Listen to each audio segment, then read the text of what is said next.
बिस्मिल्लाहिर्रहमानिर्रहीम। हिस्ट्री पीडिया के देखने और सुनने वाले मौजूद सामीन को अस्सलाम वालेकुम। तो मोहतरम नाजरीन, जैसा कि हमने हज़रत खालिद बिन वलीद रज़ी अल्लाह ताला अन्हो की ज़िंदगी पे बनाए गए पार्ट 9 में आपको बताया था कि किस तरह मुसलमानों को ग़ज़वा उहद में शिकस्त हुई, और आप ये तो जानते ही होंगे कि हुंद ने किस तरह हज़रत हमज़ा रज़ी अल्लाह ताला अन्हो और दूसरे सहाबा कराम रज़ी अल्लाह ताला अन्हुमा के मुर्दा जिस्म के साथ किस तरह बेहुरमती और उनकी तौहीन की थी। तो हम चलते हैं अपनी वीडियो के अगले हिस्से में, लेकिन उससे पहले हमारे चैनल को सब्सक्राइब कर लीजिए ताकि हमारी आने वाली हर वीडियो आपको वक्त पर मिलती रहे। तो चलते हैं वीडियो की तरफ। सुलह हदीबिया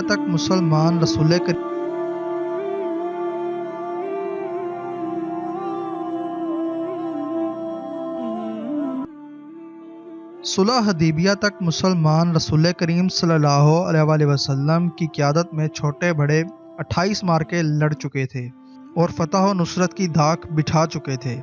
मुसलमान उम्रा करके चले गए। 2 महीने गुजर गए। इन 2 महीनों में खालिद पर खामोशी तारी रही, लेकिन इस खामोशी में एक तूफ़ान और एक इनकलाब परवरिश पा रहा था।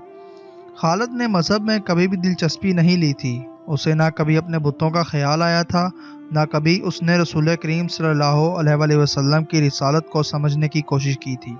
मगर अब अज़ खुद उसका ध्यान मज़हब की तरफ चला गया और वो इस सोच में खो गया कि मज़हब कौन सा सच्चा है और इंसान की ज़िंदगी में मज़हब की अहमियत और ज़रूरत क्या है। अकरमा, एक रोज़ खालिद ने अपने साथी सालार अकरमा से, जो उसका भतीजा भी था, कहा, मैंने फ़ैसला कर लिया है, मैं समझ गया हूँ। क्या समझ गए हो खालिद? अकरमा ने पूछा। मोहम्मद सल्लल्लाहु अलैहि वसल्लम जादूगर नहीं, खालिद ने कहा, और मोहम्मद सल्लल्लाहु अलैहि वसल्लम शायर भी नहीं।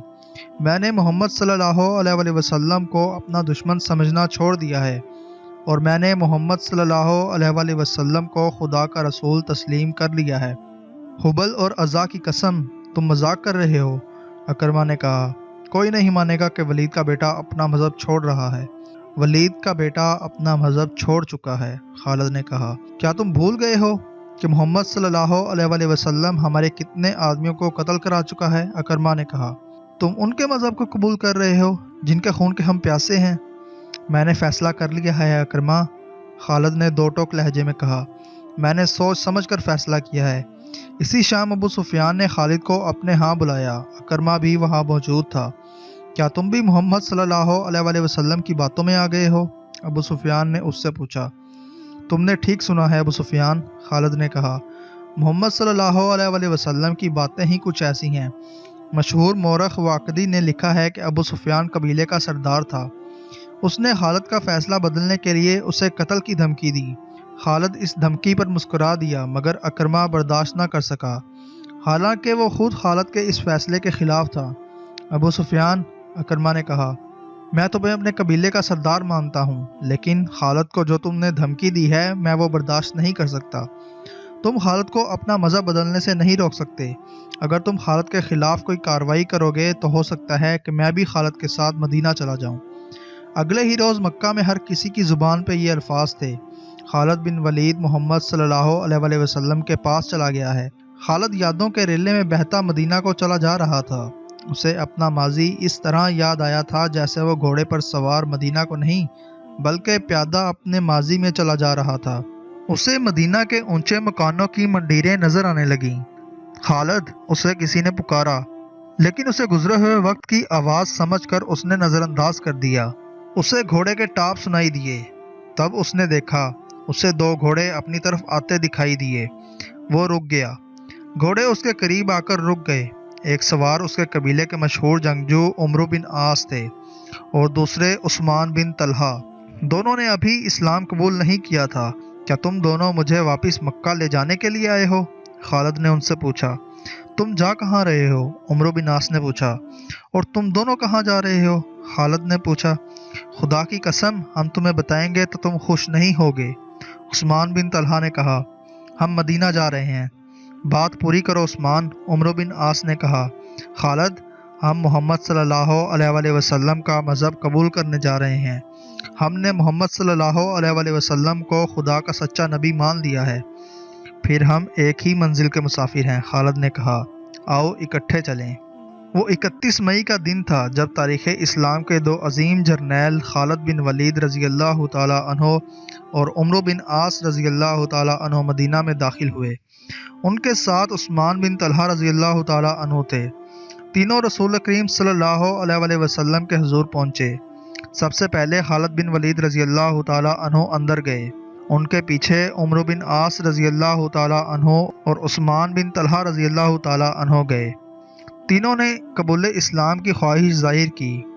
رسول اللہ صلی اللہ علیہ وسلم اٹھ کھڑے ہوئے اور تینوں کو باری باری گلے لگایا۔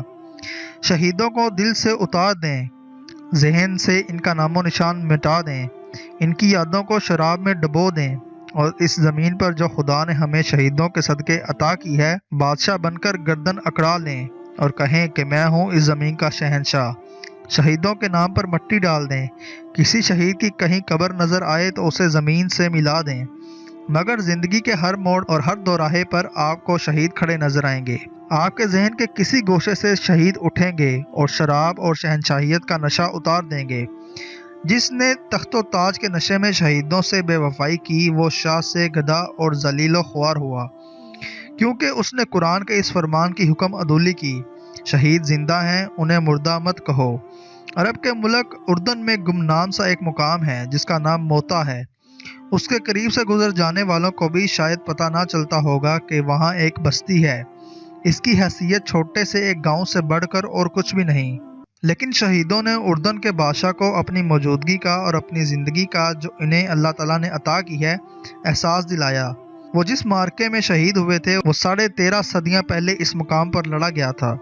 پھر یہ مقام گزرتے زمانے کی اڑتی ریت میں دبتا چلا گیا۔ کچھ عرصے سے موتا کے رہنے والے ایک عجیب صورتحال سے دوچار ہونے لگے۔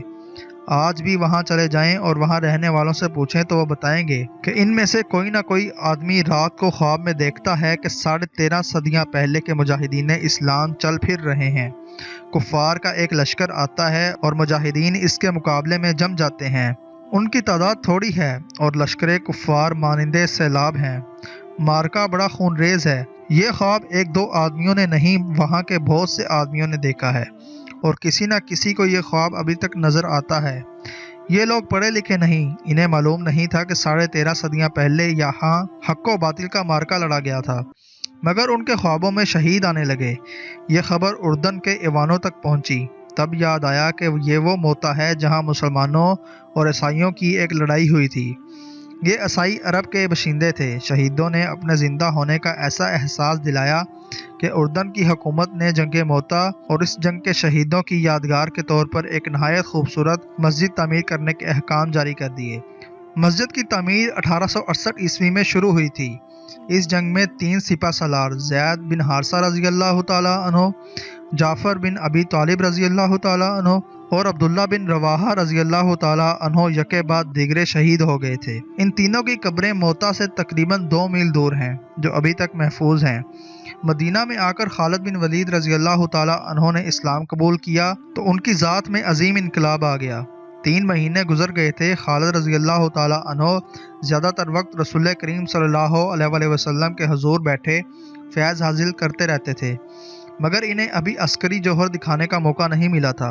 وہ فن حرب و ضرب کے ماہر جنگجو تھے۔ ان کا حسب و نسب بھی عام عربوں سے اونچا تھا، لیکن انہوں نے ایسا دعویٰ نہ کیا کہ انہیں سالار کا رتبہ ملنا چاہیے۔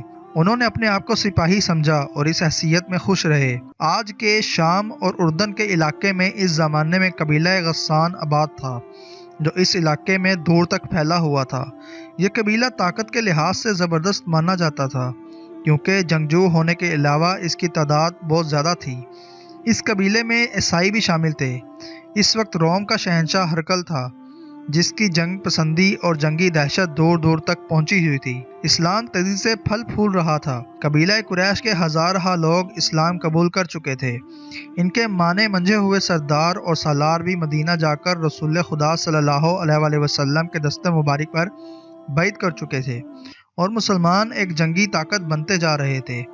کئی ایک چھوٹے چھوٹے قبائل حلقۂ بگوش اسلام ہو گئے تھے۔ तो मोहतरम नाजरीन, आज हम अपनी वीडियो का अख्ताम यहीं पे करते हैं। उम्मीद है आपको वीडियो पसंद आई होगी। अगर आपको वीडियो पसंद आई है तो हमारे चैनल को सब्सक्राइब कर लें ताकि हमारी आने वाली हर वीडियो आपको वक्त पर मिलती रहे। तो मिलते हैं आप अपनी अगली वीडियो में, तब तक के लिए अल्लाह हाफिज़।